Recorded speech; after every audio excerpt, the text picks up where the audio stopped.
नमस्ते बच्चों। आज हम 10वीं की विज्ञान का सेकंड लास्ट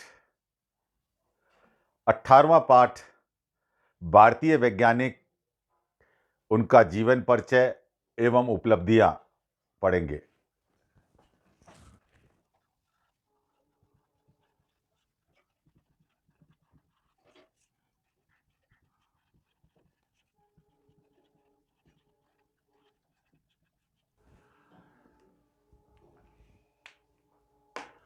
विज्ञान के दो पक्ष होते हैं।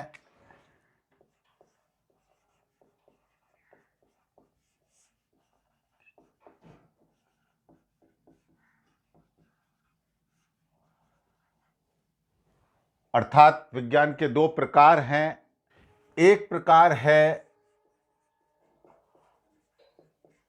आधारभूत विज्ञान और दूसरा है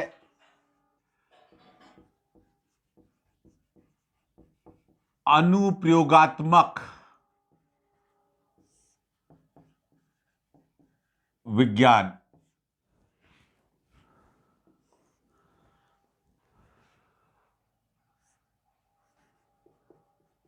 वैज्ञानिक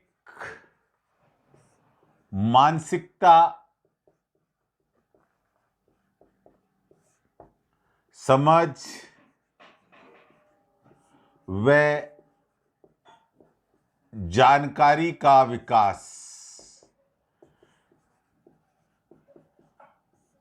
आधारभूत विज्ञान से हमें वैज्ञानिक मानसिकता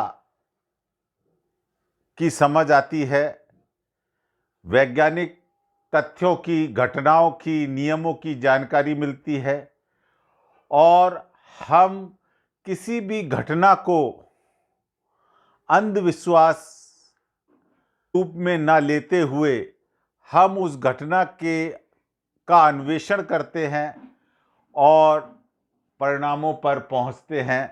तो ये हमारी वैज्ञानिक मानसिकता की समझ को विकसित करती है। अनुप्रयोगात्मक विज्ञान देश की अर्थव्यवस्था को प्रभावित करती है और इसका जो प्रभाव है वो गुणात्मक प्रभाव होता है। सबसे पहले हम हमारे भारतीय वैज्ञानिकों में सुश्रुत को लेंगे और जैसा मैंने बताया, सबसे पहले हम जीवन परिचय पढ़ेंगे और उसके बाद उसका क्या योगदान रहा है उसके बारे में हम अध्ययन करेंगे। तो छोटे छोटे प्रश्न काफ़ी बन सकते हैं और बड़ा प्रश्न भी बन सकता है। अगर वो जीवन परिचय पूछे तो आपको जीवन परिचय और योगदान दोनों लिखने पड़ेंगे और प्रश्न में अगर योगदान पूछे तो आपको केवल योगदान लिखना है। अब इसका जीवन परिचय देखते हैं। तो सुश्रुत विश्वामित्र के वंशज माने जाते हैं। विश्वामित्र एक ऋषि रहे हैं और उनके ये वंशज थे और इनका जन्म 600 ईस्वी पूर्व, ईसा से पूर्व इनका जन्म हुआ था। इन्होंने धन्वंतरी के आश्रम में प्रारंभिक चिकित्सा का ज्ञान प्राप्त किया। धन्वंतरी की हम दिवाली के समय पूजा करते हैं, तो उनके आश्रम में रहकर इन्होंने जो प्रारंभिक का जो ज्ञान है वो प्राप्त किया। और सबसे महत्वपूर्ण बात जो यहाँ पर आ रही है वो ये वाली बात है, इन्हें प्लास्टिक सर्जरी का जनक कहा जाता है। प्लास्टिक सर्जरी वर्तमान में बॉलीवुड के अभिनेता अभिनेत्रियां करवाती हैं। ये नाक, कान और होंठों की शल्य चिकित्सा इन्होंने सबसे पहली, जो संसार में किसी डॉक्टर ने जो प्लास्टिक सर्जरी किनकी नाक, कान और होंठों की जो की थी, वो सुश्रुत ने की थी। तो ये जो मैंने लिखा है बात, ये वाली, ये हमारी योगदान के अंदर भी शामिल है। इसको आप योगदान में भी लिख सकते हैं। इन्हें प्लास्टिक सर्जरी का जनक कहा जाता है, क्योंकि इन्होंने सबसे प्रथम आइडिया, जो प्रथम विचार था प्लास्टिक सर्जरी का, वो सुश्रुत ने दिया था।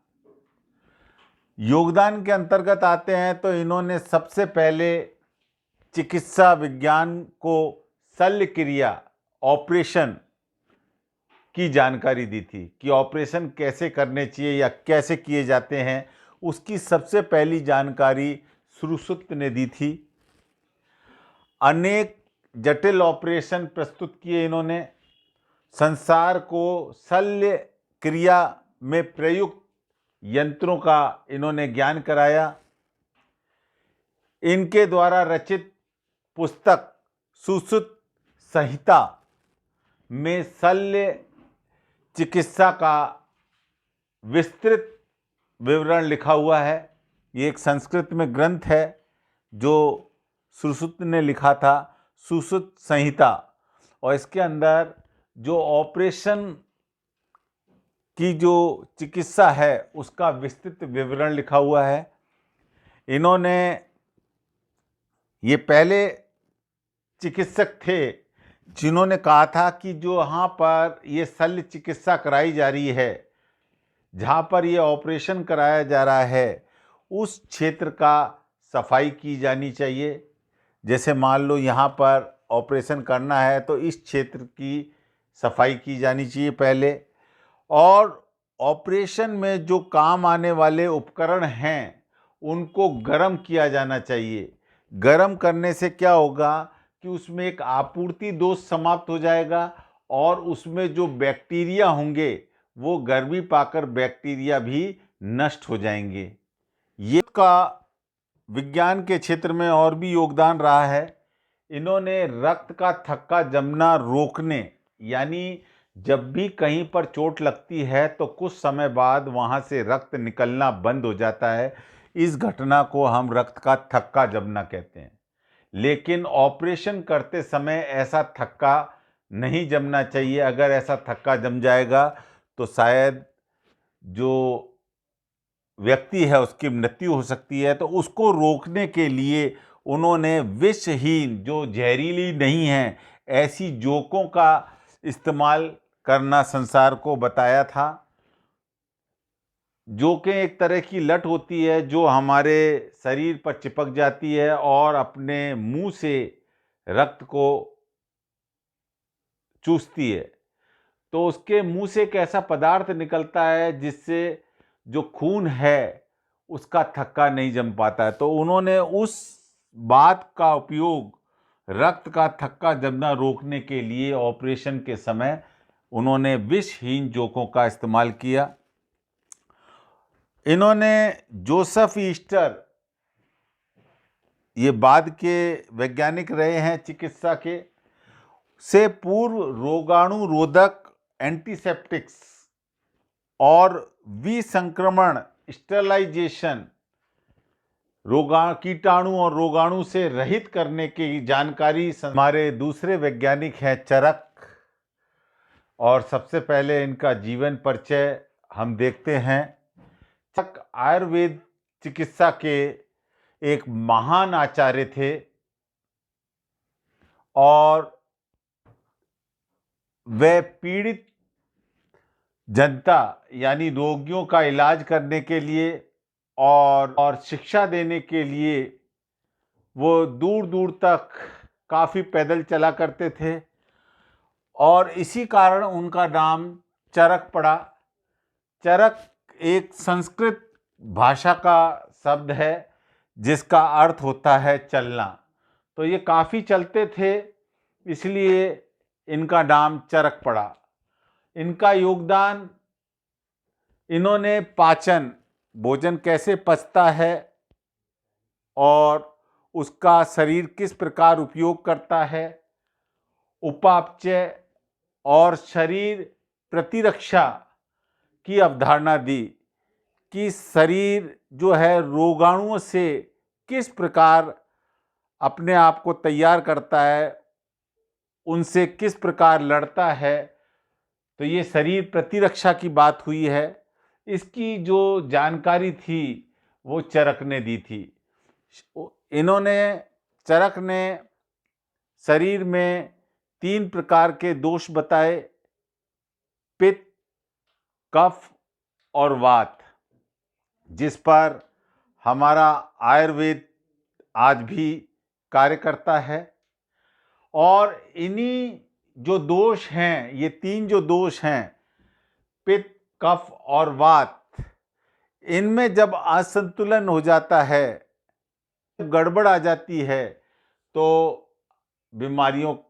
बीमारियां उत्पन्न होती हैं। तो बीमारियों का कारण इन्होंने ये जो 3 दोष बताए हैं, पित्त, कफ और वात, इनको बताया।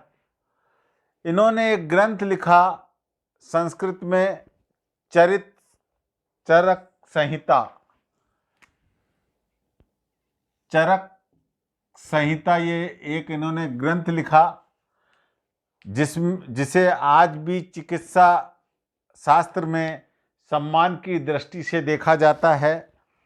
और इसी चरक संहिता के में चिकित्सकों और चिकित्सा विज्ञान के जो विद्यार्थी हैं, उनके लिए कुछ निर्देश और प्रतिज्ञाएं लिखी हुई हैं।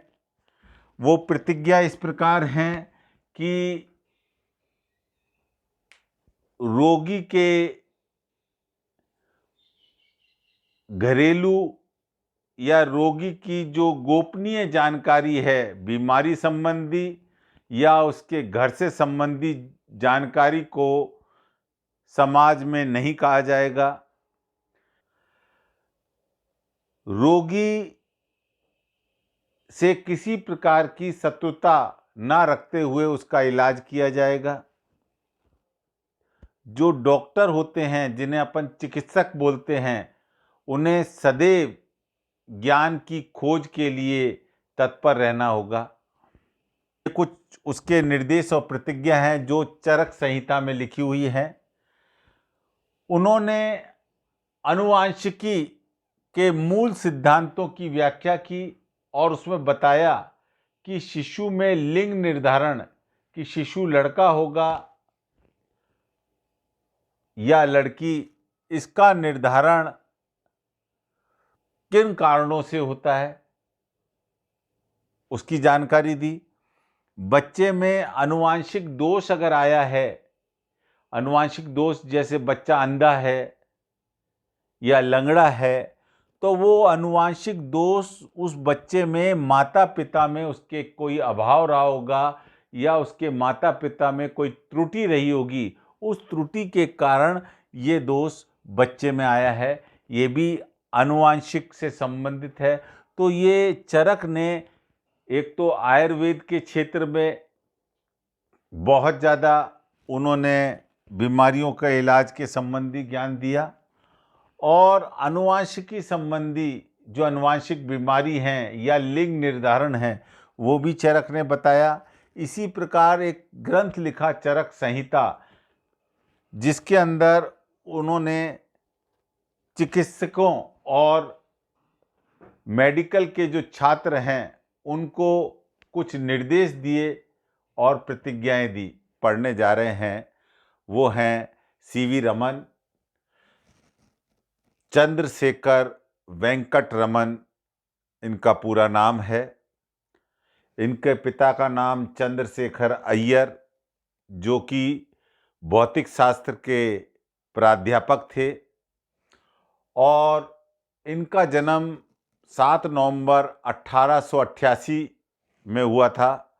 इनकी माता का नाम, वॉल्टेयर कॉलेज से इंटर की परीक्षा प्रथम श्रेणी से उत्तीर्ण करी और 1907 में 19 वर्ष की जो आयु थी, बहुत छोटी आयु में इन्होंने भौतिक विज्ञान से एमएससी की, पोस्ट ग्रेजुएशन, स्नातकोत्तर।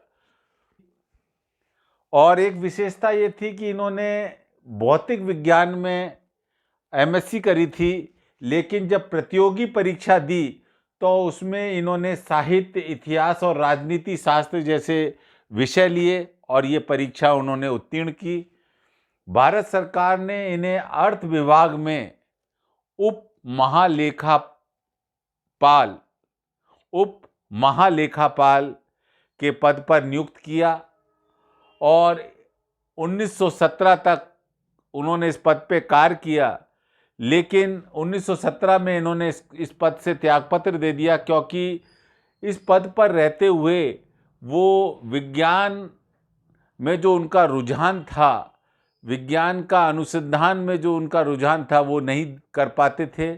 तो इस पद से उन्होंने 1917 में इस्तीफा दे दिया। त्यागपत्र का मतलब इस्तीफा दे दिया, नौकरी छोड़ दी। और 20 नवंबर 1970 को इनकी मृत्यु हो गई। इस भाव के नाम से जाना जाता है, जो इसके अपने योगदान में अपन देखेंगे। इनके सम्मान में 28 फरवरी का जो दिन है वो विज्ञान दिवस के रूप में मनाया जाता है। तो ये तो रमन की जीवन परिचय हो गया।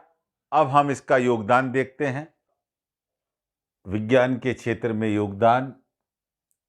1928 में इन्होंने रमन प्रभाव की खोज की, जिसके लिए इन्हें नोबेल पुरस्कार से सम्मानित किया गया। ये रमन कहते हैं, जब किसी पदार्थ पर एक वर्ण का प्रकाश पड़ता है तो उसी वर्ण का प्रकाश आना चाहिए।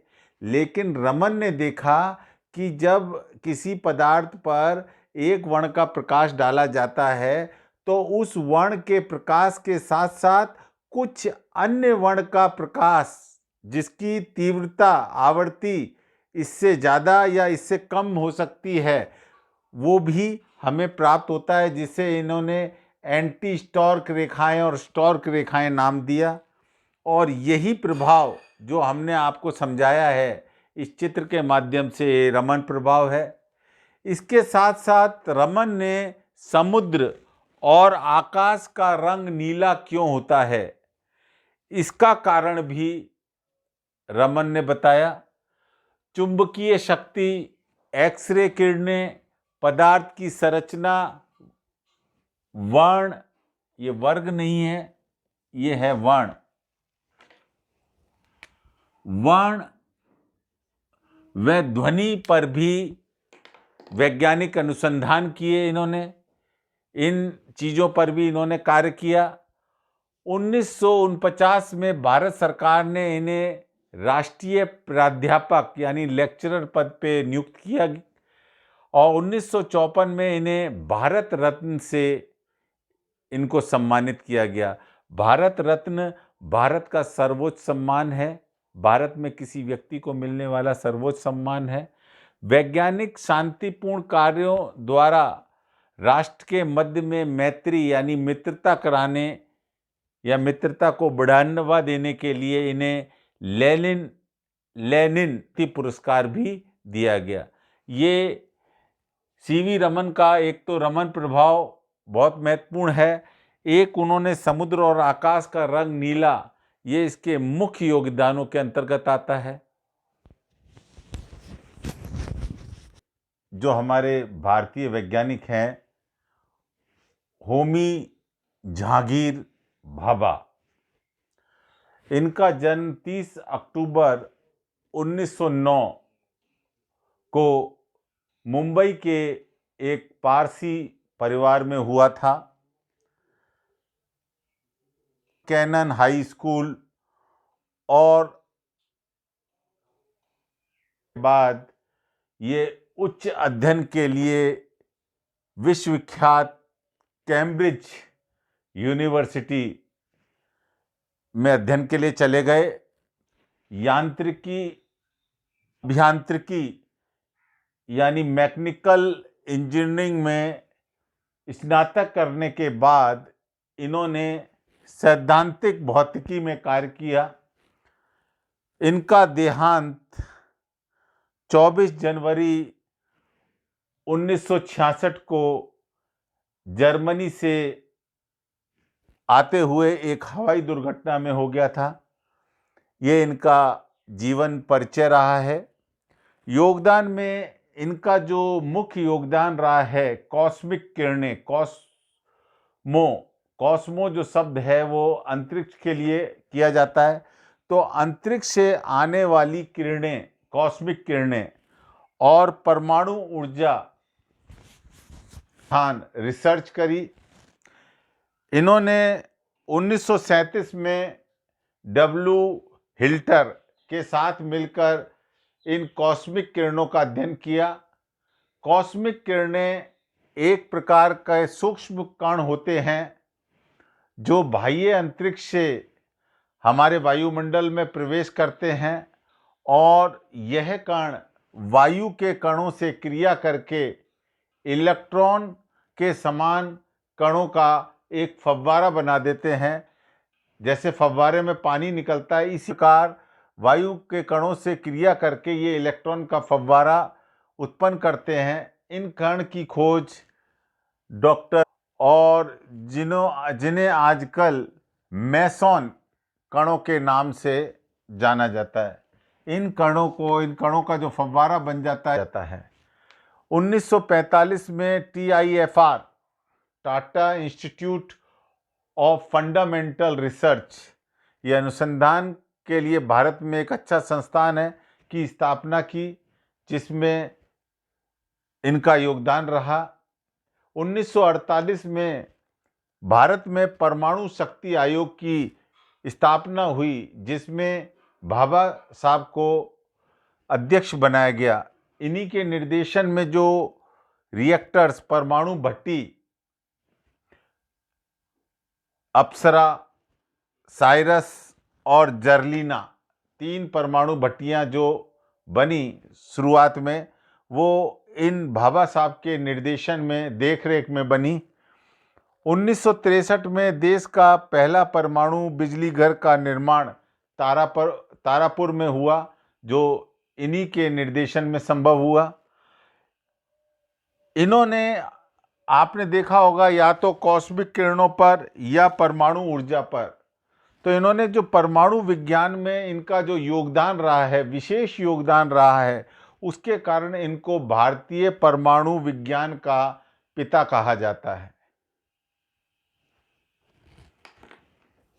भारतीय वैज्ञानिकों को पढ़ा, इसके अंतर्गत सीवी रमन और होमी जहांगीर भाभा पर बड़ा प्रश्न आ सकता है, क्योंकि इस बार सिलेबस में इस पाठ को 6 अंक प्रदान किए गए हैं। तो हो सकता है कि बड़ा प्रश्न आए, और वो बड़ा प्रश्न निश्चित तौर पर कुछ ही बिंदु हैं जिनमें आ सकता है, जिसमें सीवी रमन का योगदान, होमी जहांगीर भाभा। वैसे इसमें छोटे छोटे काफ़ी प्रश्न बनते हैं, तो छोटे छोटे प्रश्नों के उत्तर प्राप्त करने के लिए हमें पूरे पाठ की जानकारी को होना आवश्यक है। आज के लिए इतना ही काफ़ी। अगले वीडियो में शेष भारतीय वैज्ञानिकों का हम अध्ययन करेंगे।